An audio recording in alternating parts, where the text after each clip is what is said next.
चलिए मेरे प्यारे दोस्तों, आज 10th क्लास का साइंस के भौतिक के लेसन 1 प्रकाश शुरू करने जा रहे हैं। तो पहला वीडियो में सिर्फ प्रकाश के बारे में बताएंगे। प्रकाश होता क्या है, प्रकाश को कैसे अनुभव करते हैं, आखिर किसे कहते हैं प्रकाश, प्रकाश की क्या क्या घटनाएं घट सकती है, उसका चाल क्या होता है, और प्रकाश कैसे कैसे वस्तुओं से निकल सकते हैं, और प्रकाश ऊर्जा को कैसे रूपांतरित करते हैं। ये सब टॉपिक को डिस्कस करेंगे आज के वीडियो में। और साइंस का फिजिक्स आज से स्टार्ट कर रहे हैं, तो पहला चैप्टर प्रकाश को हम लोग डिस्कस करेंगे। चलिए देखिए, प्रकाश प्रकाश कहने का मतलब कि जिसके सहायता से हमें किसी वस्तु को देखने की अनुभूति प्राप्त होती है, उसे प्रकाश कहते हैं। जिसके सहायता से हमें किसी वस्तु को देखने की अनुभूति प्राप्त होती है, उसे क्या कहते हैं, प्रकाश कहते हैं। जैसे कह सकते हैं कि प्रकाश जो है जैसे निकलता है तो हम किसी वस्तु को देख पाते हैं। एक तरह से ऊर्जा भी कह सकते हैं उसको, कि प्रकाश ऊर्जा का वह रूप है जिसके सहायता से हम किसी वस्तु को देख पा रहे हैं। ठीक है, तो डिफिनेशन लिखने के लिए आप इसे लिख सकते हैं, जिसके सहायता से हम किसी वस्तु को देखने की अनुभूति प्राप्त करते हैं, उसे क्या कहते हैं, प्रकाश कहते हैं। अनुभूति कहने का मतलब एहसास होता है कि वो वस्तु वहाँ पे है। प्रकाश को हम धर सकते हैं, पकड़ सकते हैं नहीं, सिर्फ और सिर्फ एहसास कर सकते हैं कि प्रकाश आ रहा है। जैसे देखिए, यहाँ बल्ब है, बल्ब से प्रकाश निकला, ये क्या है, प्रकाश के किरण निकला, और बल्ब से जैसे प्रकाश के किरण निकला तो किरण निकल के यहाँ ये फुटबॉल पे पड़ा। यहाँ पे क्या रखा हुआ है, फुटबॉल रखा हुआ है, ये वस्तु है। तो प्रकाश के किरण यहाँ से निकल के कहाँ पड़ा, फुटबॉल पे, वस्तु पे, और वस्तु पर से टकरा कर किरण का हुआ वस्तु पर से टकरा कर, यानी जैसे ही किरण वस्तु पर पड़ा तो कुछ किरण को वस्तु का किया, सोख लिया, और कुछ को क्या किया, परिवर्तित कर दिया। तो वस्तु पर से टकरा कर जब इंसान के आँख तक गया तो इसे क्या दिखा, वस्तु दिखा। तो कहने के मतलब कि जिसके सहायता से, किसके सहायता से, बल्ब की सहायता से, बल्ब से क्या निकल रहा है, प्रकाश, यानी जिसके सहायता से हमें किसी वस्तु को देखने की अनुभूति प्राप्त होती है। ऐसा एहसास होता है कि प्रकाश आ रहा है तो वस्तु हमें दिखा, तो देखने की अनुभूति प्राप्त होती है, उसे क्या कहते हैं, प्रकाश कहते हैं। ठीक है, देखने की अनुभूति प्राप्त होती है, उसे क्या कहते हैं, प्रकाश कहते हैं। प्रकाश जो कि दो स्रोत होते हैं, उसका स्रोत कहने के मतलब कि जिस चीज से प्रकाश निकल रहा है उसे क्या कहेंगे, प्रकाश से स्रोत। अब बल्ब से प्रकाश निकल रहा है तो बल्ब क्या हुआ, प्रकाश का स्रोत हुआ। यानी प्रकाश का स्रोत कहने का मतलब कि जो वस्तु से प्रकाश निकल रहा है या जो वस्तु प्रकाश को उत्सर्जित कर रहा है, उसे क्या कहेंगे, प्रकाश का स्रोत कहेंगे। क्या कहेंगे, प्रकाश का स्रोत कहेंगे। अब यहाँ देखिए कि यहाँ पे क्या स्रोत दो तरीके से दिखाया गया है, एक प्राकृतिक स्रोत और एक कृत्रिम स्रोत। कहने के मतलब कि कुछ ऐसे स्रोत होते हैं जो प्राकृतिक में पहले से ही हैं, हम लोग उसे बनाए नहीं हैं, हम लोग के द्वारा निर्माण नहीं किया गया है, तो कैसा स्रोत होगा, प्राकृतिक स्रोत होगा। तो स्रोत को कितने भाग में बांटा गया, दो भाग में, एक प्राकृतिक स्रोत, एक कृत्रिम स्रोत। कृत्रिम स्रोत कहने का मतलब जो मानव द्वारा बनाया गया हो, उसे क्या कहेंगे, कृत्रिम स्रोत कहेंगे। तो प्राकृतिक स्रोत के देखते हैं, सूर्य, क्या सूर्य मानव बनाया है, नहीं बनाया है, तो जो मानव नहीं बनाया हो क्या है, प्राकृतिक स्रोत। तारा मानव बनाया है, तारा जो रात में टिमटिमाते हैं तारे, वो क्या मानव बनाए हैं, नहीं बनाए हैं। तो जब मानव नहीं बनाए तो कौन सा स्रोत हुआ, प्राकृतिक स्रोत। यानी मानव के द्वारा जो नहीं बनाया गया हो वो कौन सा स्रोत कहलाएगा, प्राकृतिक स्रोत। और जो मानव के द्वारा बनाया गया हो वो कौन सा स्रोत, कृत्रिम स्रोत। जैसे बल्ब क्या है, मानव के द्वारा बनाया गया है, तो कौन सा स्रोत होगा, कृत्रिम स्रोत। लालटेन कैसा स्रोत है, मानव के द्वारा बनाया गया है, तो मानव निर्मित स्रोत। मानव के द्वारा बनाना यानी निर्माण करना, तो मानव के द्वारा निर्माण हुआ उसको क्या कहेंगे, मानव निर्मित। मानव के द्वारा निर्माण हुआ उसे क्या कहेंगे, मानव निर्मित कहेंगे। इसी को क्या कहेंगे, कृत्रिम कहते हैं। मानव निर्मित को ही क्या कहते हैं, कृत्रिम कहते हैं। यहाँ पे जगह नहीं था इसीलिए ऊपर लिख दिए हैं मानव निर्मित। ठीक है, यानी मानव के द्वारा जो बनाया गया उसको क्या कहेंगे, मानव निर्मित या कृत्रिम। लेकिन एग्जाम में ज़्यादातर कृत्रिम लिखा रहता है इसीलिए कृत्रिम लिख दिए हैं। मानव निर्मित बहुत कम आपको लिखा हुआ दिखेगा। तो कृत्रिम याद रखिएगा, मानव निर्मित जो मानव बनाया है मानव निर्मित, तो उसी को कृत्रिम कहते हैं। तो बल्ब मानव द्वारा बनाया गया, लालटेन मानव द्वारा बनाया गया है, मोमबत्ती मानव द्वारा बनाया गया है। यानी ऐसे प्रकाश स्रोत जो मानव के द्वारा बनाया गया हो उसको मानव निर्मित कहेंगे, और जो मानव के द्वारा नहीं बनाया हो उसको प्राकृतिक कहेंगे। अब प्रकाश की चाल की बात करते हैं।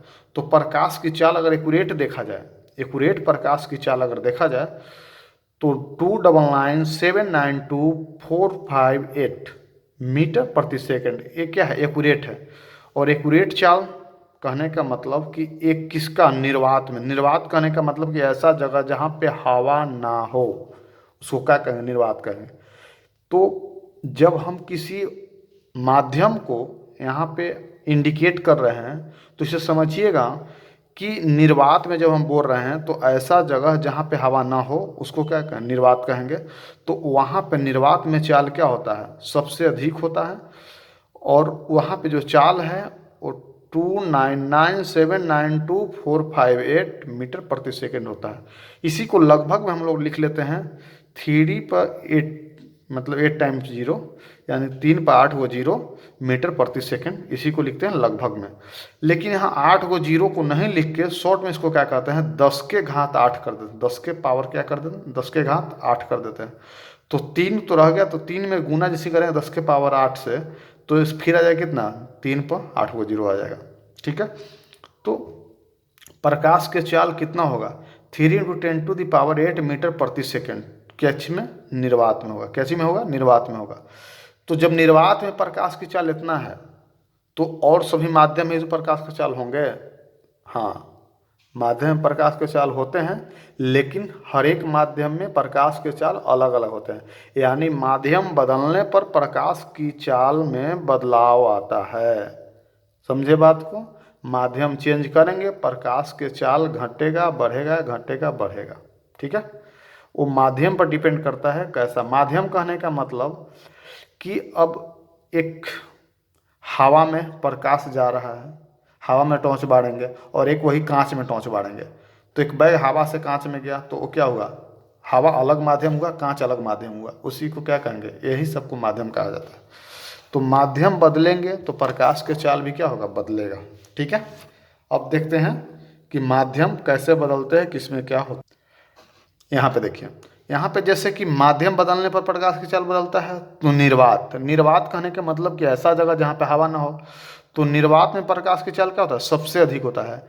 तो ये भी क्वेश्चन पूछ देता है कि सबसे अधिक प्रकाश की चाल किस माध्यम में होता है। तो निर्वात में सबसे अधिक, यहाँ पे लिख सकते हैं सबसे अधिक, सबसे अधिक किसमें, निर्वात में होता है। सबसे अधिक किसमें, निर्वात में। तो सबसे अधिक प्रकाश का चाल किसमें होगा, निर्वात में होगा। हवा में निर्वात से कम होगा, जल में हवा से कम होगा, कांच में जल से कम होगा। इस तरीके से क्या होगा, कमते जाएगा। लेकिन सबसे अधिक पूछेगा तो क्या मारेंगे, निर्वात मारेंगे। क्वेश्चन पूछता है कि निम्न में से किसमें प्रकाश की चाल सबसे अधिक होगा। तो इस तरीके क्वेश्चन आएगा, तो यहाँ पे बस मार देना है कि निर्वात में प्रकाश की चाल सबसे अधिक होता है। अब प्रकाश की चाल क्या होता है, निर्वात में सबसे अधिक होता है। अब बात करते हैं कि प्रकाश के दृष्टि से वस्तु कितने पर, दृष्टि कहने का मतलब कि प्रकाश के रूप में अगर हम देखें तो वस्तु कितने प्रकार के होंगे।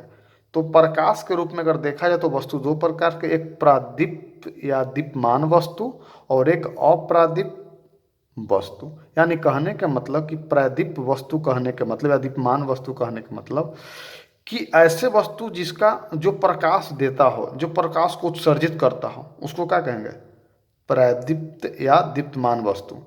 और अप्रादीप्त वस्तु, ऐसे वस्तु जो प्रकाश को उत्सर्जित नहीं करता, उसको क्या कहेंगे, अप्रादीप्त वस्तु। अब इसका डिफिनेशन पाते हैं। डिफिनेशन यह है, डिफिनेशन जो है यह है कि प्रादीप्त या दीप्यमान वस्तु, यहाँ पे देखिए, प्रादीप्त या दीप्यमान वस्तु जो वस्तु प्रकाश को उत्सर्जित करे, जो वस्तु प्रकाश को उत्सर्जित करे उसे प्रादीप्त या दीप्यमान वस्तु कहते हैं।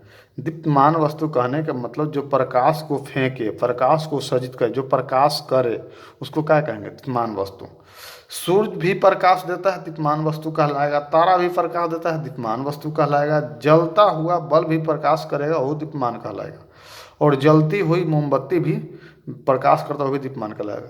अब ये मत सोचिएगा कि सर सूर्य अलग है, जलती हुई बल्ब अलग है। वो जब मानव निर्मित और कृत्रिम पढ़ाए हैं वहाँ पे अलग बात है। यहाँ पे है दीप्तमान, जो प्रकाश दे उसे दीप्तमान, और जो प्रकाश न दे उसे अप्रदीप्त। समझे बात को? तो अप्रादीप में चलते हैं। अप्रादीप कहने का मतलब कि अप्रादीप ऐसे वस्तु है जो प्रकाश को ना दे, उसे क्या कहेंगे? अप्रादीप वस्तु कहेंगे। जैसे में देखिएगा, जैसे में कहने का मतलब कि ऐसे वस्तु जो प्रकाश को ना दे उसे क्या कहेंगे? अप्रादीप वस्तु कहेंगे। तो यहाँ पे देखिए कि टेबल क्या है? प्रकाश को देगा? नहीं देगा। कुर्सी से प्रकाश निकलेगा? नहीं निकलेगा। आईना से प्रकाश निकलेगा? नहीं निकलेगा।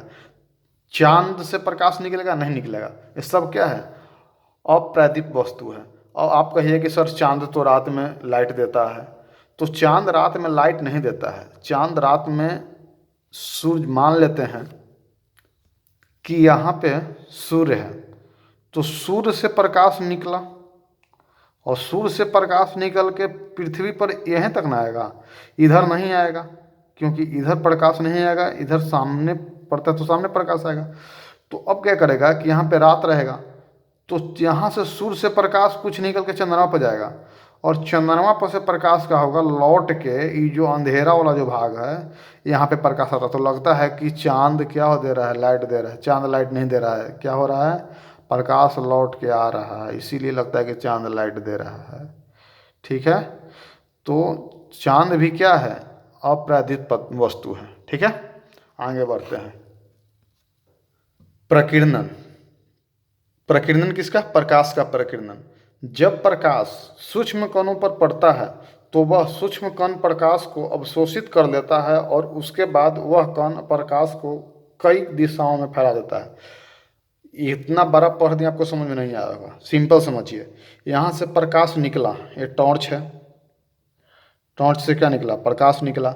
ये टॉर्च से प्रकाश निकला, तो प्रकाश निकलने के बाद देखिए तो यहाँ को सूक्ष्म कण है। सूक्ष्म क्या है? कण है। अब प्रकाश निकला इस सूक्ष्म कण पर। सूक्ष्म कण कहने का मतलब एकदम छोटा कण, एकदम छोटा। तो ये प्रकाश पे पड़ा, और प्रकाश पे पड़ा तो प्रकाश को जाना था सोझे, लेकिन प्रकाश को जाने नहीं दिया, रोक लिया। रोक के क्या? प्रकाश को अवशोषित कर लिया। अवशोषित करके अब ये रखेगा नहीं, ये क्या करेगा? प्रकाश को फेंकेगा। तो फेंकेगा, चारों तरफ फेंक देगा। इसी वजह से क्या होता है? इसी वजह से हीरा पर जैसे प्रकाश पड़ता है तो हीरा चमकने लगता है। इसी वजह से आकाश का रंग नीला दिखाई देता है। प्रकाश पड़ेगा कण पर, कण चारों पट्टी फेंकेगा, तो फेंकेगा तो क्या होगा? नीला हो जाएगा। ये नीला क्यों होगा?